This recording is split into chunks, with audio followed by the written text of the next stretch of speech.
Okay, so I'm making cheesecake. Now, somebody had complimented me before for one of the videos I made because I laid out the way that I suggested that the recipe be done. And basically, my recipe is very simple. It calls for 1 8-ounce package of cream cheese for every 1 egg. So that's 1 egg. And then for every 1 egg and 8-ounce cup or 8-ounce package of cream cheese, you need 1/3 cup sugar. So that means that if I'm making a cheesecake in your typical sized, this is a pie crust. I didn't feel like making a pie crust out of graham crackers like I usually do, because these are going to basically be fed to children because I'm going for Thanksgiving to a relative's house. So I wanted to make some quick things. I didn't feel like going with the graham cracker route because it requires all that butter, and it requires brown sugar and all that. So basically I'm using one this size. One this size holds roughly 3 packets of cream cheese, the 8-ounce packets. But the ratio that you should use, in my opinion, 1 pack of cream cheese, 8-ounce, 1 egg, 1/3 cup sugar. Now you can scale this as far as you want. So if you want to make a really big cheesecake because you're going to make your own crust, you can make it like 5 packs of cream cheese, 5 eggs, and then 1/3 of a cup of sugar times 5. So for every, what is that, 3 for every 1/3 times 3, that's 1 cup. So you're basically dealing with 1 2/3 cups of sugar. But you understand the ratio. It's 8 ounces, 1 egg, 1/3 cup sugar. Now, to sweeten that deal, I always use the same rum. I've told you I always use Malibu coconut rum. And the reason why I like this rum is because some of my friends, like when I make them cheesecakes as gifts, they always tell me that they love the coconut flavor and whatnot. They love how the coconut shines through. And that happens because of the alcohol mixed with this coconut, basically. So I usually use about a cap full of that, but sometimes I'll go a little bit stronger because I know my friends like it. So basically right now I'm going to make 3 cheesecakes. One, I'm going to make a shortbread crust. The other, and this is for one of the kids who likes it, I'm going to make a chocolate crust. Now you can make your own chocolate crust by, crushing Oreo cookies and all that. But I didn't feel like having to go through all that, so I'm just going to make the cheese filling, and then I'm going to put all that in here, and then I'm going to throw it in the oven. And the last one is a graham cracker crust. So I'm going to have 3 total cheesecakes. Now, as far as cooking goes, the easiest way to do this is you preheat your oven. You can preheat it to like 400 degrees, that's fine. But when you put the cheesecake in, you're going to want to decrease the cooking temperature to about 200, maybe even 210, 220 degrees, depending upon how hot your oven gets. Some ovens, like electric ovens, cook without burning, but some ovens that use, gas and fire, some of those cook and they cause burns if you go over 200 degrees. As far as how long to cook it, I recommend about an hour, possibly 2 hours, depending upon how hot your oven actually gets.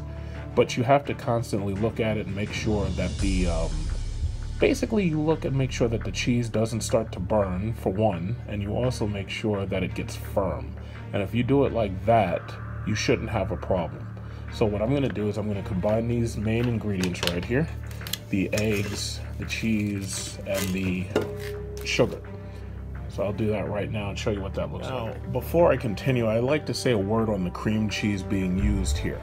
Okay, usually when I do a gift for somebody, I typically use Philadelphia cream cheese. Now, Philadelphia cream cheese definitely cooks slightly different than the, standard store issue brand. Now, Philadelphia cream cheese, they have a name for it. It's a French type of cheese called Neufchâtel. I'm probably not pronouncing that right because I don't speak French. Now, they give you a very similar recipe on the back, and they tell you basically to combine roughly similar things that I've just told you to combine, but they may have you do it slightly differently because you're getting different effects when you're using their design for crust, because they actually tell you how to make the crust and whatnot. But basically, as you can see here, I've used the farm fresh pasteurized cream cheese. But when I want to make a lot of cheesecakes and I want to make them as gifts, I definitely do use the Philadelphia. I have to say the Philadelphia is softer, and when it cooks, it is a little bit smoother. It's just that when I go to dinner and I'm taking cheesecake, especially if I'm making a lot of cheesecakes or whatever, it really doesn't matter which cream cheese I use. It depends what the effect that I want to get is. But what I can say is that I never mix them, because one thing I've noticed is if you mix the Philadelphia cream cheese with the store-bought regular brand cheese, one thing you'll probably notice is the texture is not even throughout. If you use the same cheese for each cheesecake and you only use one type of cheese, you'll notice that the texture is even throughout. But with the Philadelphia, I have to say, if you want to do cheesecakes as a gift to take to somebody, like if you're giving them for gifts, like I usually give them to my friends for Christmas or for their birthdays, like if they ask me to, because I really do a great job making these things. But usually I use Philadelphia cream cheese as a higher end or a higher quality cheesecake. And I'm not getting paid by Philadelphia to say that. I'm not doing ads for them. I just have to say that from my own personal experience, and I've used multiple brands, Philadelphia probably has the best one that I've used. Okay, so I had 6 cheese blocks, and I've just put 6 cheese blocks in there. So obviously that called for 6 eggs. So it's 1 egg per cheese block. Now I have to give, 2 full cups of sugar, because for every 1 egg and for every 1 cheese block you need 1/3 cup sugar. Look how horribly chunky this shit is. It's not gonna matter once it starts getting beat down in there. It's really not gonna matter. So I try not to add too much of the sugar, but if you go a little bit over, it's not gonna matter. If you go a little under, it's not gonna matter. So that's 1. Look at that shit. 1, and then 1 more. So I have, once again, I have 6. I have 6 8-ounce cheese blocks, 6 eggs, and now I need 2 cups sugar. See this shit right here? This is the reason why Asia is steadily getting diabetes. It's mostly because of Coca-Cola soda brands, and it's because of McDonald's. Asia is gonna get like so much diabetes, it's not even gonna be fucking funny. You know, but hey, something's gonna kill you. If it's not the diabetes, it'll be North Korea. Okay, let me just put this a little bit more in, off measure, and there you go. So that's 2 cups. Now, this Malibu rum, this right here is the bad boy right here. When you put that in there, you coconut the motherfucker out of this. So, I could pour it in just like this. Look at that Malibu rum. Oh my god, look at that. Look at that. That's just nasty right there. Look at that. Look at that. 2 capfuls isn't going to be enough for this monstrosity. Even if you use too much, a lot of it evaporates out because alcohol evaporates when you cook it. And that's it. All I had to do is throw my rum in there, my cream cheese, and my eggs, and that's it. Now it's ready to be beaten with the power mixer. So the type of power mixer you use doesn't really matter. Some people say not to overbeat your cheesecake. Some people say if you overbeat it, it causes it to crack. Me personally, sometimes I overbeat it, sometimes I don't. Hasn't really made too big a difference either. This is a vanilla cheesecake. I am going to use just a capful of vanilla extract. And it is a vanilla cheesecake, which has now been loaded with rum. So now, that little bit of vanilla extract adds a little bit of extra vanilla to the coconut. So now you have coconut vanilla. So at this point, you can mix it. A nice smooth sweeping motion sideways will start to soften up all of those cheese curds in there.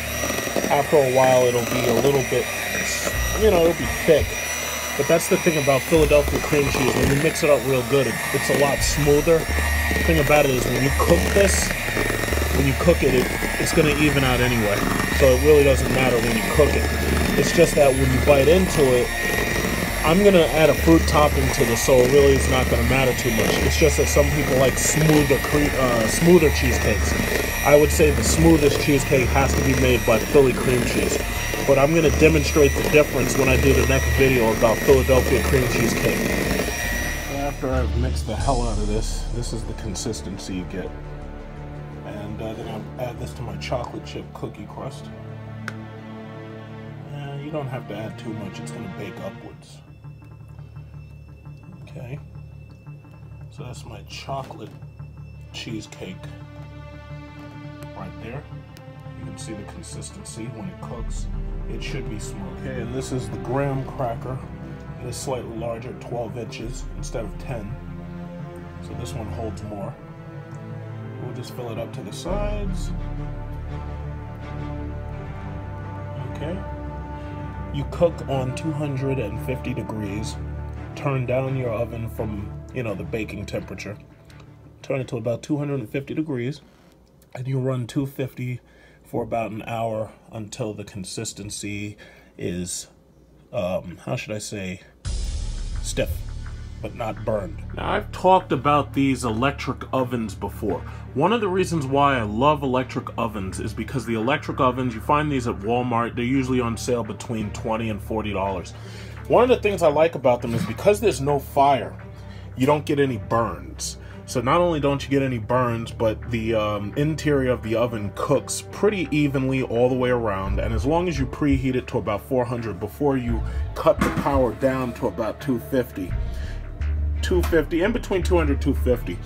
But as long as you cut that power down, you never have to worry about getting burns damaging your cheesecake, because I hate burns on my cheesecake. Now granted, I am going to put a fruity flavoring on top, berry and strawberry and maybe some apples, but the thing about it is I hate burns on the cheesecake, because sometimes people notice it and they be like, oh damn, you burned the cheesecake up, I can't trust you around the oven. So I try to use these electric ovens to totally avoid that. So after you finish baking your cheesecakes, this is what they should look like. Give them a little touch, a little tap. The cheese is hot, however, you'll notice that it's browned around the sides, but you'll notice it also hasn't burned, and you'll notice it's like firm. It's firm.